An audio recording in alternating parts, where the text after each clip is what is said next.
Good evening. I'm Reverend Jim Webb. I'm your host for the Miracle of Prosperity, and it's an honor and a pleasure to be here. Tonight, we've got a very special show planned for you. We are going to be working with vision boards. The title of the show is Everything You Wanted to Know About Vision Boards, but that you were afraid to ask. And the stars of the show are you, your questions, and your vision boards. So first of all, what is a vision board? A vision board is a roadmap to your prosperity, which is why Catherine Ponder calls it a treasure map. It's more than just a bunch of pictures slapped on a piece of cardboard.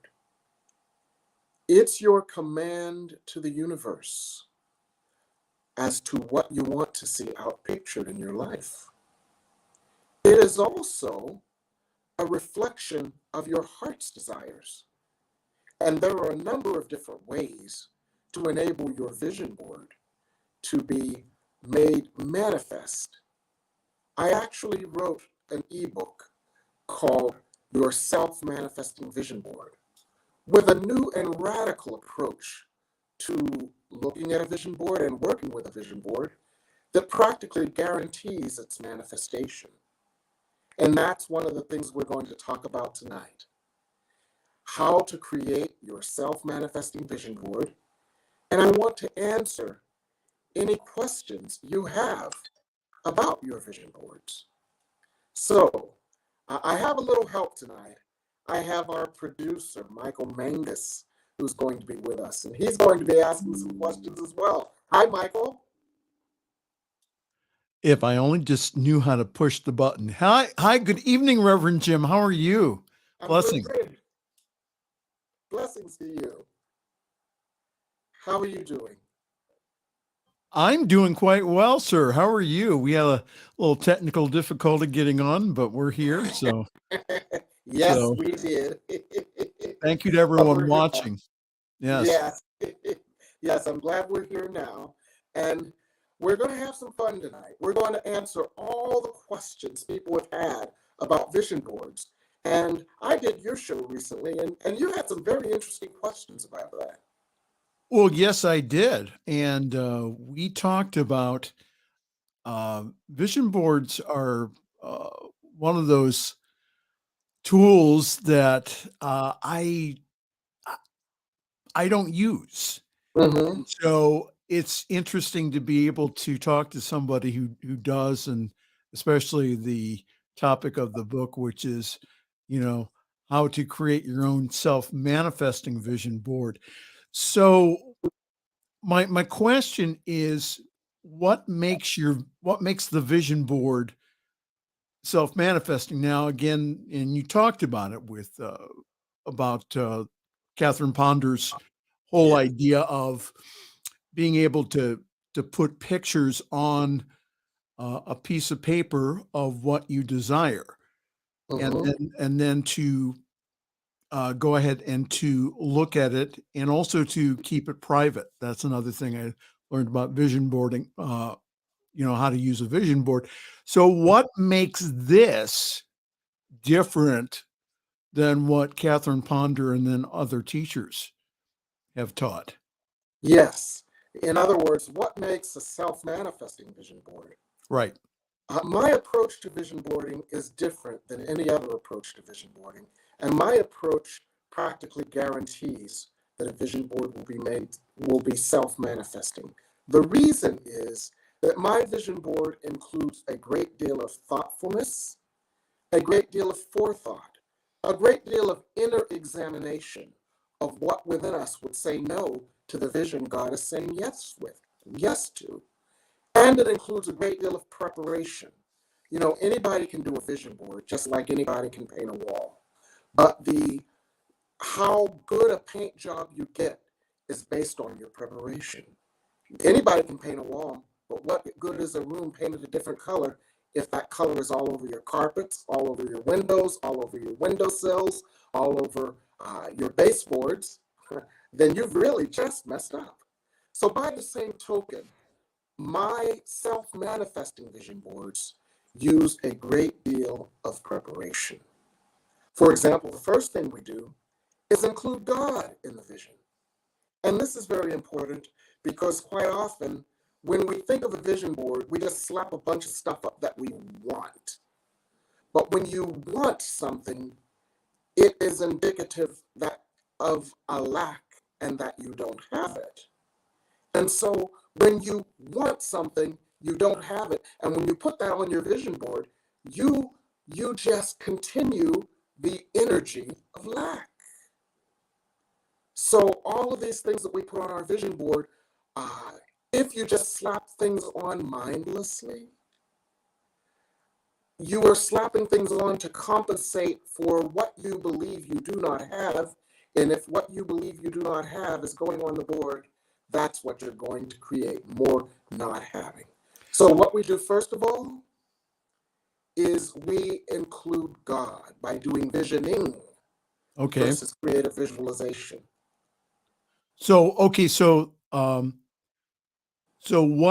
how do you do the visioning to go ahead and to put on the board? Now, I know that for me, again, when you mention visioning, that is Michael Beckwith's process that we Yeah, use in Centers for Spiritual Living. So is yeah. that similar, or how does that fit in here? It's not similar, it's the same. Oh, okay. And the way that it fits in is quite often when we are doing a vision board for ourselves, with ourselves, we just say, I need some money, so I'm going to slap on some dollar bills. Or we just say, I want a slamming body, so we slap on a picture of a slamming body. Or we say, I want to travel to Paris, so we slap on a picture of Paris. But what we don't realize when we do a vision board that way is that what we we must prepare ourselves internally, and we must attune ourselves internally to whatever it is that we want to see made manifest. And so there's a great deal of internal preparation in the same way that there's preparation for painting by taping the baseboards and taping the windowsills and moving the furniture and rolling up the rug. So our preparation is inner work to number one, listen to what God's vision is. Because God can see around the corners that we can't, and God might have a different or a bigger vision than we've ever had. And we may not see that because we're focused on what we don't have and what we need to do to to cover over that lack instead of addressing the inner cause for that lack. And so that's the difference. Okay, so what we'll do then so as far as with visioning goes, what we do is we get quiet and then we ask for God's vision or Yes. highest and best for this. Hmm. And then what you're saying is that the answers that we get from that, what we do is we go ahead and then do we put that into picture form then, or how do we do that? No. After we get God's vision, we ask a few other questions that are integral to the visioning process. After we go and sit in meditation and ask God, what is your vision? Some of the questions we ask, in addition to what is your vision for me, O God, are questions such as, what qualities must I attain in order to allow this vision? What things must I release in order to allow this vision? And that self-work agenda is the inner work that is necessary to allow the vision.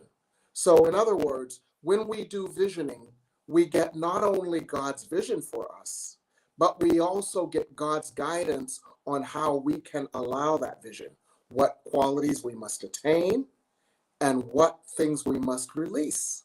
And then we have to go about doing the releasing or attaining or assuming the qualities in order to allow that vision.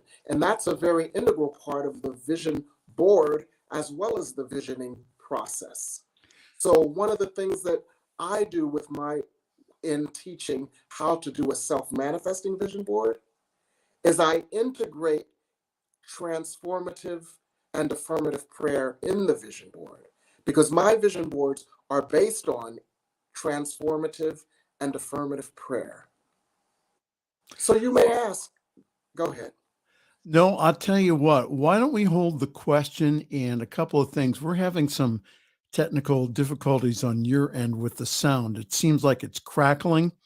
Oh, no. So what we're going to do is we're going to take a break Okay. and then we're going to be right back here on the New Thought Media Network. You're, I, am I the co-host this evening, or is that You're the co-host. So I'll say we'll be right back on the New Thought Media Network. That's the Okay. cue.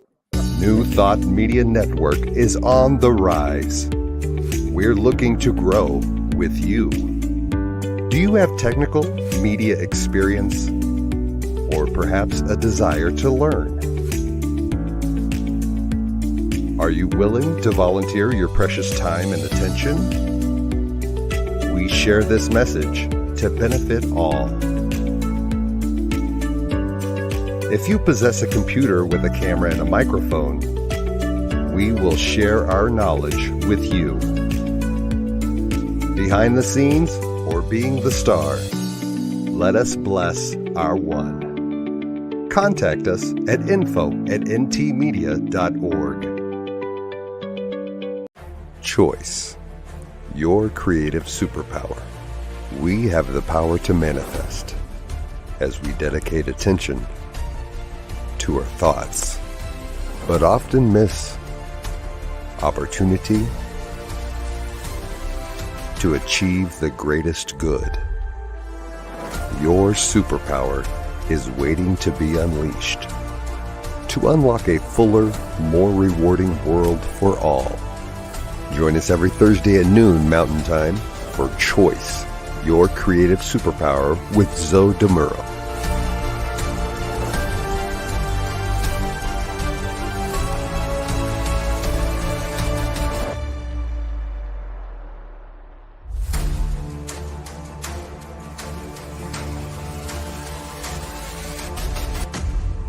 And now,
And we're back here on the New Thought Media Network with the miracle of prosperity.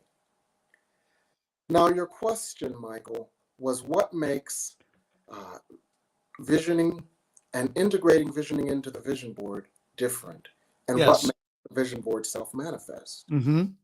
Because when we do our vision boards based on my book, The Self-Manifesting Vision Board, we eliminate all the barriers to manifesting that board while we are doing the vision board. For example, Okay. you can slap a bunch of pictures on a vision board, but if there's a part of you within that doesn't believe yourself deserving of all those pictures, It's not going to happen. You're going to do the vision board. It's going to sit in your closet for a year. Next year in January, when it's time to do another vision board or clean it out, you'll probably realize that the vision hasn't been made manifest, and you Right. will get discouraged. So what we do is, okay, God, what is your vision for me? What must I release in order that this vision might be made manifest? What qualities must I attain? And then we put that on the vision board. On the left panel, all the pictures are in the middle, but then on the left panel is a prayer, of an affirmative or transformative prayer. Thank you, God, for causing me to remember that I am your beloved child, deserving of my good. And what that does is that may be a part of the vision board that you concentrate on every day, that you work with in your meditations, that you work with in your prayers, because in order to allow that vision to be made manifest, that is what you must work on. Right. So I'm still a little uh okay, so again, usually on a vision board, you go ahead and let me get me in the shot here. So usually in the vision board, what you do is you go ahead and you put pictures on it. So let's say, for example, for my visioning, I go ahead and I'm just going to go ahead and just throw something out there. I want a new car. Yes. Okay. So do I put the car or do I put the car in the middle or what? How do I'm still a little unclear about how you position things on your board. I hear about doing the qualities of God on the left hand column, but what about like in the middle and on the right? Yes. You can put in the middle, you put the pictures, and it doesn't necessarily have to be pictures of the car. It could be pictures of the car. But what you really want to get to is, what is the essence of my desire? And why is that desire so important to me and to God? Okay? So Okay. you might think, I want a new car. But the essence of that desire is, I want a way to safely and reliably get to work to acquire my income. And the deeper need beneath that might be, I want to be safe and secure in moving around the world, in moving through my world. And so when you look at those deeper desires, yes, you can still use a picture of the car, and that can be quite effective. But when you work with the deeper desire, you untie God's hands, and there may be a number of different ways that you can create ways for you to move safely and securely through your world without hassles, without problems, without issues, because the car that you have is giving you hassles, problems, and issues. So what you really want to eliminate is the hassles and problems and issues in your life.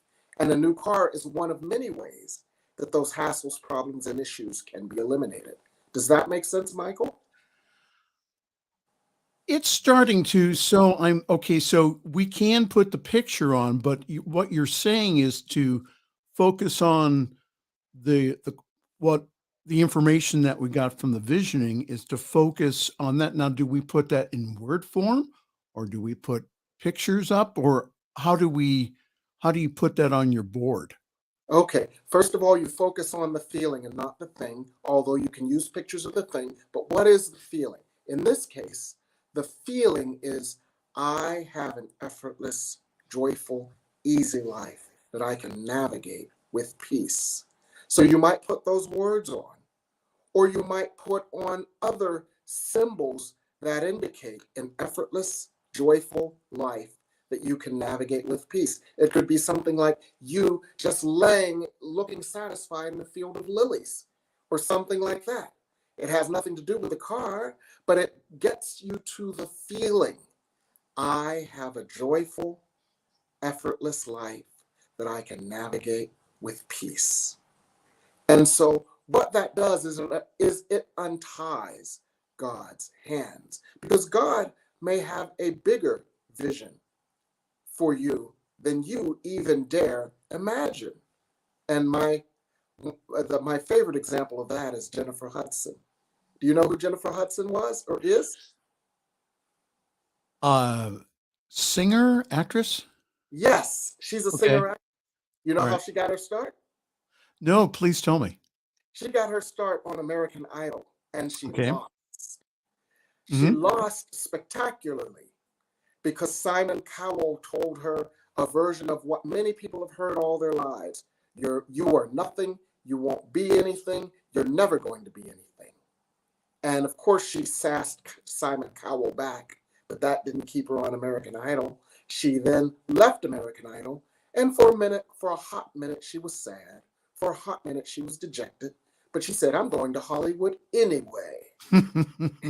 And she went to Hollywood anyway, and she got cast in a part for a movie called Dreamgirls, and she sang this song called "And I'm Telling You I'm Not Going," and she won an Academy Award for Best Supporting Actress. Now, if she had stayed on American Idol, she might have and won American Idol. She might have gotten a contract, and she might have had one gold record. But how many American Idol winners over the last 20 seasons can you name? One, Kelly Clarkson. That's Two, it. yes. Two, maybe Ruben Stoddard, and that's it. And she would have been one of the other 18. But God had a bigger plan for her, and God could see around the corner she couldn't. And God has a bigger plan for all of us. And so God's vision may be bigger than our vision and bigger than anything we dare to vision. All right. So, if you're wondering what we're talking about here on the Miracle of Prosperity, we're talking about Reverend Jim's method of vision boarding. If you would like to please leave a comment, we would love to answer questions this evening. Okay. So, I have my piece of paper out and I've gone ahead and I've done my visioning. I went ahead and I put the qualities that I desire in the middle. Correct?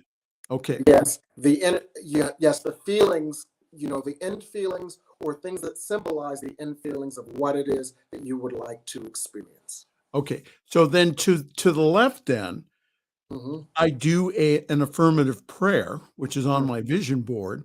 Right. And what exactly is in that prayer? Um, the essence of that prayer, the whole vision board is a prayer, first of all, because it is a pictorial representation of your affirmative prayer. There's a part of an affirmative prayer that is transformation, and the structure of a transformational prayer is: God, until today I have believed myself unworthy. God, until today I have believed that there was not enough. God, until today I have believed that this would be difficult or unattainable. But God, with you all things are possible, and cause me to know that there is enough. Cause me to know that I am enough. Cause me to know that I am deserving. Cause me to heal the part of me that has been told no and only has seen no, so that I can see around the corners that you can and can see yes instead. So that's the transformative part that goes as you're facing the vision board, it goes on the left. So what you do is you work with that, and then you move to the right to the images of that which you desire. Okay. And then on the right side, you close off that portion of it by working with some sort of idea like the grace of God has caused me to know that I am deserving. The grace of God has caused me to know that there is enough. The grace of God has caused me to remember my innocence and deservingness.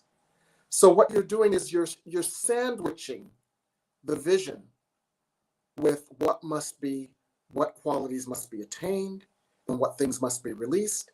Then you have the vision.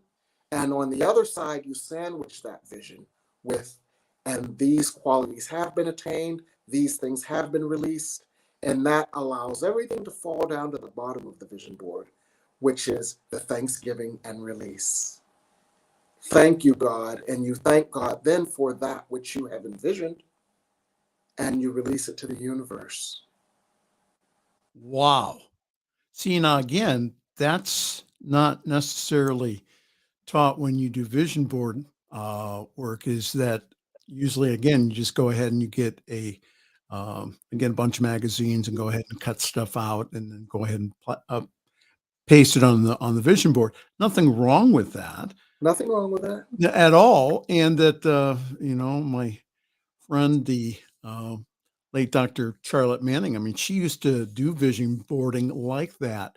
What Hmm. you're saying is this is vision boarding 2.0 here.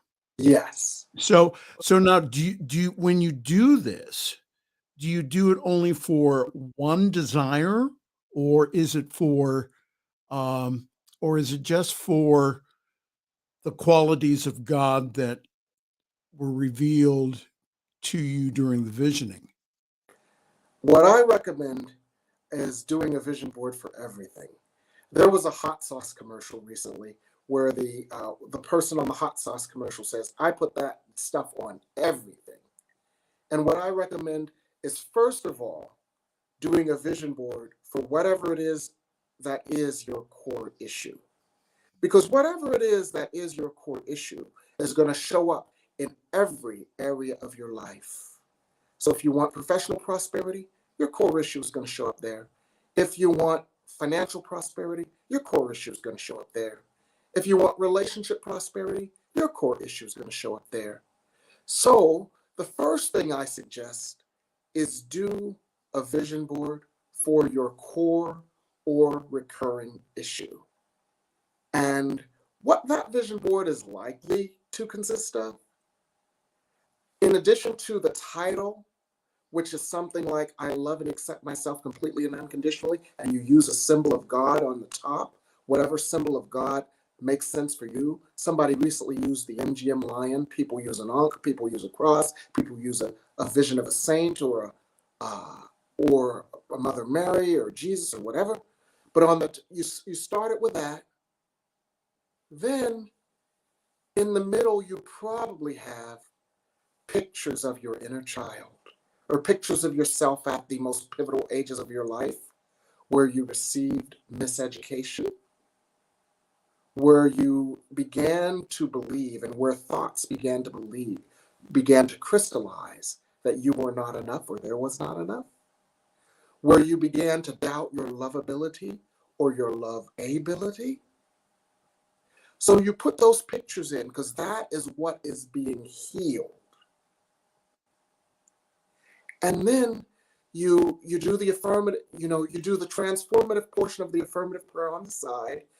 On the other side, you give thanks that prayer, that transformation has occurred. And then on the bottom, you say thank you. But what you do with your vision board, and this is the other part of what makes my vision boards self-manifesting, is you take it in prayer, you take it in meditation, you send it energy, you receive its energy, you meld with it. And some amazing things can happen when you start melding with your vision board. When you start praying over your vision board, when you start sending the energy of meditation and prayer into your vision board, guess what? You're going to get energy back from your vision board.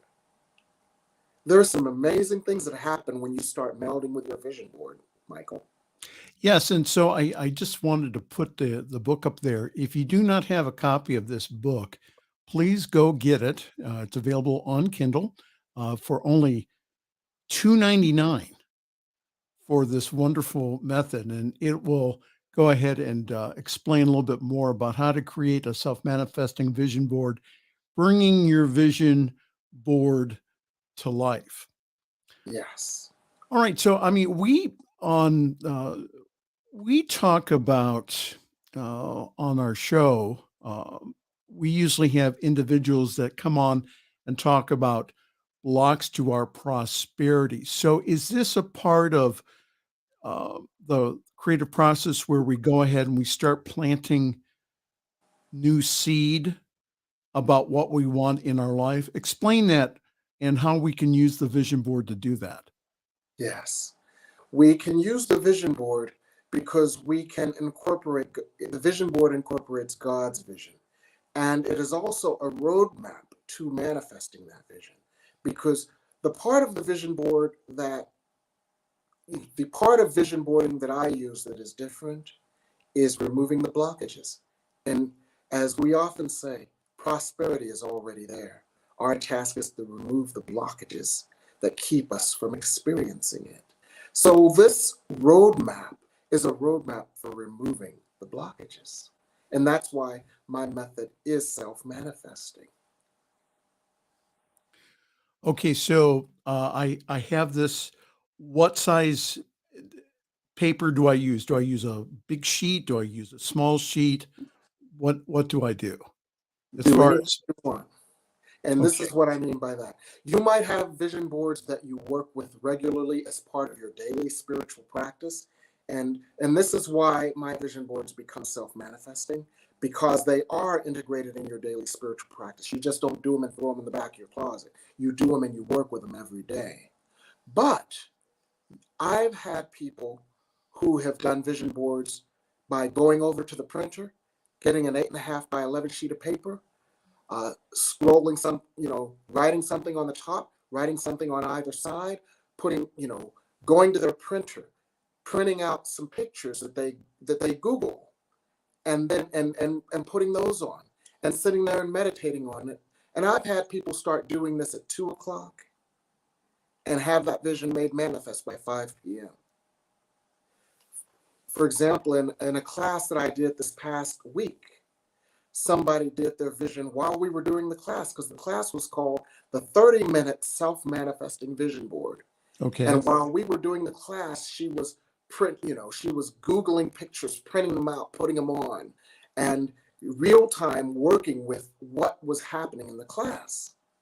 So, and this is so important, Michael, because one of the things that gets in the way of our doing a vision board is we think they have to be perfect. We think they have to be pretty. So we spend all this time trying to find the perfect pictures, trying to find the perfect letters, and trying to make it perfect.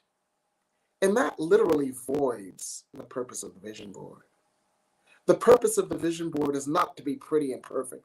The purpose of the vision board is to be a depiction of our energy and the energy that we desire to experience. And it doesn't have to be pretty or perfect, because none of us is pretty or perfect from that basic standard of perfection that really doesn't exist. So don't waste your energy trying to get a pretty perfect vision board. Invest your energy in looking at yourself and what would stand between you and the vision. That's a more productive use of the energy. Does that make sense? Absolutely. So let's say I go again using the analogy of the car. So let's Mm-hmm. say I go ahead and I put the qualities of the vehicle, and really that is good. Mental and spiritual practitioners will go ahead and they'll say, "Okay, that's nice that you want this new car. What is this going to give you?" Mm-hmm. So again, so you go ahead and you put that on the board, the Mm-hmm. qualities. Do sometimes that because you've put the qualities on, Mm-hmm. that you receive something much greater than what you have started out to manifest? Absolutely. You may think you want a car, right? But what if your employer offered you a town car service to work every day? And this actually happened to a friend of mine in New York. They were kind of getting hassled about, they were having to go to the subway to work and blah, blah, blah, blah, blah. They got a promotion. And an aspect of the promotion was then that they got a town car service from their house on the Upper West Side down to Wall Street every morning. Better than a car in Manhattan, because if they had a car, they would have had to pay $4,000 a year to insure it and $4,000 a year to park it. Yes, parking spaces in New York City are quite pricey. So Yeah. it doesn't mean that you can't have your car with you, but again, that's just a wonderful way of doing it. I'd like to, if anyone has any questions, please put them in the comments, and I would really like to have Reverend Jim answer them this evening. So, what is the number one? We were talking about some of the blocks here. What is the number one, or number one and number two blocks that people have to receiving their prosperity? Guilt and shame, simply put. There is a part of us that has believed that we have missed the mark. We have judged ourselves, we have criticized ourselves, and we have unconsciously withheld from ourselves. Right. This is based on the core error that we have believed we were separate from God, prodigal children cast out of the Garden of Eden, and that we had to struggle and suffer in order to work our way back into God's good graces. That guilt, let's call it the guilt of separation that need not be, because we have never been separate. And let me repeat that. The guilt of separation that need not be, because we have never been separate. So when we reclaim our oneness with God and we re-experience our oneness with God and we live that energy of oneness with God to such a degree that the love of God and the light of God and the grace of God and the embrace of God fill us so much that we don't feel separate, and we feel that unconditional love of God, so we don't feel inadequate, and we feel that embrace of God, so we don't feel ashamed of who we are. Then the guilt and shame that would otherwise block our prosperity is dissolved, and we then allow our prosperity. Again, if you're wondering, we've kind of switched roles this evening. Hi there. This is the Miracle of Prosperity here on the New Thought Media Network. I am the fill-in guest this evening. I'm Reverend Michael, and again, we have our host, Reverend Jim Webb. Some of the beliefs that have come up for me recently, and I'll just go ahead and have a little self-disclosure here. Okay. So some of the beliefs that I have been working on are: money is hard to get. Mm-hmm. You have to work hard for the money. Mm-hmm. One of the things that I've uncovered just recently is that on a core level is that I'm bad. Mm. Mm-hmm. And the other thing too that I caught myself doing here is constantly saying to myself, well, I don't have the money. And I'm going, that's interesting. If I keep doing that, and Yes. what's going to happen is, again, that God is not only love, but again, there's this creative law or substance which takes the form and shape of what our consciousness, our total thoughts and beliefs are. So if I keep thinking that, or Mm-hmm. keep knowing that. So those are some of the things that I've been working on releasing. So give us some hints on how to, once we've uncovered some of those core beliefs, how do we change them into divine ideas that we can go ahead and we can know? Okay. Let's do all three. Let's first start with uh, money. I don't have any money. Okay. I don't have any money. I am bad. There is not enough. What if we sat with God in meditation and prayer, and each time we sat with God in meditation and prayer, we could feel God's love? And God's love would be like heat that would melt the ice formed by the idea I am bad. Because the idea I am bad is a contracting idea. The energy there contracts. Just like when you get angry, your fists contract and you ball up your fists.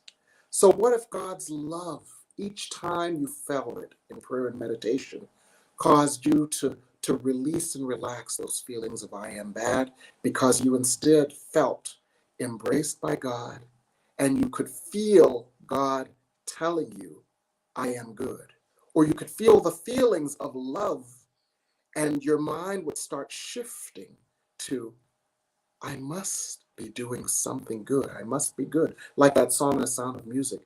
Perhaps I had a wicked childhood and a miserable youth, but there must have been a moment of truth, because here you are, God, standing here loving me. So somewhere in my youth and childhood, I must be something good. And what this does, layer by layer, it transforms our consciousness from I am bad to I am good. And when we are good, we feel deserving of our good. Now, another aspect of this is shifting our consciousness to abundance from lack. Because one of the things you indicated was I have a consciousness of lack that is habitual. And so in my book, Prosperity from A to Z, which is, basically key principles of prosperity, the first one is A is for abundance. And that first one shifts our consciousness from lack to abundance. I say A is for abundance. We live in an abundant universe, even though our minds have been conditioned to lack.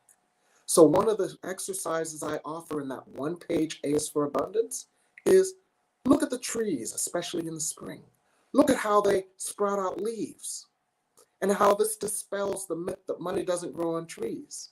You know what money is made of? Money is made of paper. You know where they get paper from? The pulp from trees. So in fact, money does grow on trees. And that dispels that idea that has been deeply ingrained in our minds. And when we look out at the millions and the billions of leaves, and when we fill our minds with that idea of infinite abundance, because we can see it, that's demonstrable abundance. And when you are faced with demonstrable abundance, it is much harder to be in lack. Does that make sense? Yeah, Susie has a wonderful comment here. She says, often I feel like it's too late. Answer that. It's never too late to have a happy childhood. It's never too late to have joy. Lena Horne. She thought her career was over, right? And she didn't have a retirement plan, right? So Jimmy Nederlander approached her and said, I want you to sing in my theater, the Nederlander Theater. And Lena Horne put together a band, and Lena Horne did a one-woman show, The Lady and Her Music, on Broadway. And all of a sudden, that year, she was one of the top earning female artists in the country because of that Broadway show. And she didn't have to worry about her retirement plan anymore at age 60 plus. Amen? Yes, amen. Susie has another question here. She says, can the word abundance be used for bad things as well as good? Yes, what we often stipulate is an abundance of that which is good, just to clarify. Because remember, everything you pray, everything you say is a command to the universe, and the universe responds. So quite often when we say an abundance, we stipulate an abundance of good. So one thing that, again, self-disclosure here, don't tell anyone I'm telling you this tonight. This It'll is be our secret. professional. Just our little secret here. Okay. So one of the things I've been working with, and it seems like again, another theme, is that ministers or people who serve in a spiritual way don't deserve to be prosperous, or that we do not deserve to have not only salary, but we don't deserve to have, because that we are doing God's work. Address that. Yes. This is a microcosm of the broader idea that there is nobility in martyrdom, and that we must martyr ourselves, withhold from ourselves, and punish ourselves in order to have God's eventual grace in some far off heaven. So it comes into focus with ministers, but this is a part of a lot of people's consciousness. And so for ministers, our task is to realize God's will for me is perfect happiness, fulfillment, and all that my heart desires. And that there is no need to suffer, withhold from myself, or punish myself, because there is no nobility in martyrdom. That's a myth. So the myth of martyrdom is a part of that whole consciousness of guilt. I'm guilty, so I must atone for my sins. And one of the ways I atone for my sins is withholding from myself. And when we dispel that, we can realize God's will is for us to have happiness and to enjoy everything, and we can allow ourselves to do so. Now, how did this get twisted? One of the ways that this got twisted was because of the idea of false separation. We Mhm. believed that there were certain things that were worldly and there were certain things that were secular. And we had to focus on that which is, certain things that were spiritual and certain things that were secular or worldly. And we had to focus on the spiritual to the denial of that which was worldly. And so deny yourself all these worldly pleasures because your spiritual pleasures will come in the afterlife. No. Didn't that guy Jesus say that the kingdom of heaven is within you Amen. and that heaven is a state of consciousness? It's not a place to go to. So, Yes. if you're wondering what you've stumbled onto this evening, this is the Miracle of Prosperity here on the New Thought Media Network with our wonderful host, Reverend Jim Webb. If we have a few more moments, if you have any questions or comments to what we're talking about this evening, and could you do us all a favor, please? Could you tell a friend about the program here? We've had over the past months, we've had some really wonderful people, world-class people on in, again, the whole idea of that prosperity is our natural birthright. So, Jim has presented, uh, again, a cornucopia, an abundance of wonderful uh, presenters, authors, teachers that really do, again, allow us to experience that natural state. One of the things, and again, the reason that the stuff is coming up for me is because, again, I've been pouring a lot of prosperity thoughts, and this is part of the stuff that's been coming up. One of the things that I've been noticing is, especially if you consider God Father, Mm-hmm. which is something that from the study of the Bible is that from what the Bible scholars say is that that was Jesus's term Mm-hmm. for, again, the closest earthly relationship that he could go ahead and he could relate to. So it is speculated that he had a wonderful working relationship with his father. Mm-hmm. So that's one of the because even before the New Testament, the word God was so sacred that they didn't even mention it. But so what I noticed was that because of my relationship with my father, Mm-hmm. is that translated over into my relationship with God. Mm-hmm. So talk about how we can change that relationship if we've gone ahead and have put uh, an idea that maybe the church has taught us or that we grew up with parents that went ahead and they had again, a lack consciousness. How can we start shifting that? Okay. Just to summarize, quite often we have realized and experienced that what we think of the Father is what we think of God, what we think of God is what we think of the Father. And if we have not had a productive, supportive relationship with the Father, it's indicative that we do not feel supported by God. And one of the first ways that we can work on that, and this is chapter 9 of my book, uh, The Soul of Prosperity, is by looking at our inner child issues. What is the consciousness that our inner child adopted and experienced that no longer serves that inner child now? That inner child may have had a father who was unable to offer the requisite affection or attention or love or even sustenance.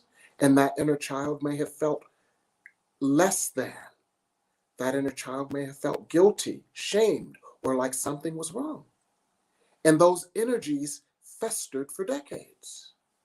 And they block prosperity now because those festering energies show up in the form of undeservingness and all forms of undeservingness. So in order to heal those energies, we must heal them at core. Sitting in meditation and allowing the grace of God by using a 4-letter word, God, I let you in. Letting God into those places in our consciousness where the wounded child has been, where the wounded child has felt neglected, where the wounded child has felt devalued, where the wounded child has felt abandoned. And by doing this, by allowing God into those places, and another chapter of my book works with what we can do to transform those feelings, the 7-step process of emotional release, to release those old energies and transform them. So that the pain of the inner child, the shame of the inner child, the feelings of inadequacy of the inner child can all be healed and transformed. And what that does for us is it turns undeservingness into deservingness. It turns shame into pride and unconditional loving acceptance for ourselves. And then we are willing to allow ourselves the prosperity that we desire. Hi there. If you have any more comments or questions, we have a few minutes. I just want to show you, you can go ahead and you can get Jim Webb's book, Prosperity A to Z. This is a wonderful book. Again, for you this evening, I see $3.99. Is that correct, Jim? Yes. Okay, so $3.99. Again, it's worth every penny. Great book, Prosperity A to Z. And also the book that we've been talking about this evening is Creating a Self-Manifesting Vision Board, Bringing Your Vision Board to Life. And that is, again, at the bargain price this evening of $2.99. So again, those are downloadable on Kindle, really easy. Again, I have switched most of my book buying over to Kindle and also to ebooks because they're a lot they're a lot lighter. Yeah. They're a lot lighter to move when you have to move. And you know what I found, Michael? I found that even if I have the hard copy at home, when I'm on the move, I have my iPad with me. And so there's a Kindle for iPad app. And so even if I have the book at home, I want to read it when I'm on the road because I do a lot of reading when I'm in the airport. I do a lot of reading when I'm somewhere other than home. And so I buy a Kindle version of everything that I buy a hard copy version of. Well, it's really not, again, it amazes me how, again, I do most of my reading on my phone now. Yeah. So, I mean, I have a Nook, but again, most of my books and, even I went ahead and I have my affirmative prayers. I went ahead and I typed them out and put them on. Yes. So, you've mentioned a couple of resources. Are there other resources or other books that you recommend as people are going ahead and, renewing their mind about prosperity? Yes. I would also recommend, I call it the Bible of Prosperity, and that is the Soul of Prosperity. It's 216 pages. It's available in hard copy and in ebook, because both of the books that we mentioned tonight, they are basically spin-offs or additions to the Soul of Prosperity. And quite often when people read Prosperity from A to Z, or when they work with the Self-Manifesting Vision Board, they want a deeper understanding and experience of many of the concepts. And that deeper understanding and experience is in the Soul of Prosperity. And, so that, many people, not only me, call it the Bible of Prosperity. Catherine Ponder's books are also quite wonderful. Open Your Mind to Prosperity, Prosperity Millionaires in the Bible, all of those. Yes. So, Reverend Jim, what are you working on these days? Well, I'm working on so much it's hard to explain, but I am actually I'm beginning a new series of classes starting tomorrow. And this afternoon I had 3 slots available. Now I have 2 slots available. And these new classes are Spirit Speaks More on manifestation on Mondays. And then on Thursdays, merging manifestation methods. Because one of the things I didn't talk about too much tonight is what you can do with your prosperity board, your vision boards after you're done with them. You can merge them, integrate them with all of your other spiritual practices. You can pray over them. You can put a soundtrack to them because you know the power of music. So you ask yourself, what songs come up when I work with my vision board? You can tap them. You can integrate tapping with them. One of the most powerful things, and we did some of this in the free class that I offered this past Thursday, one of the most powerful things is we can apply neuro-linguistic programming to our vision boards. You might have something, but it may be worded in a way that thwarts its manifestation, and you don't even know it. So applying neuro-linguistic programming to your vision board to ensure that the language that you use is the language of prosperity.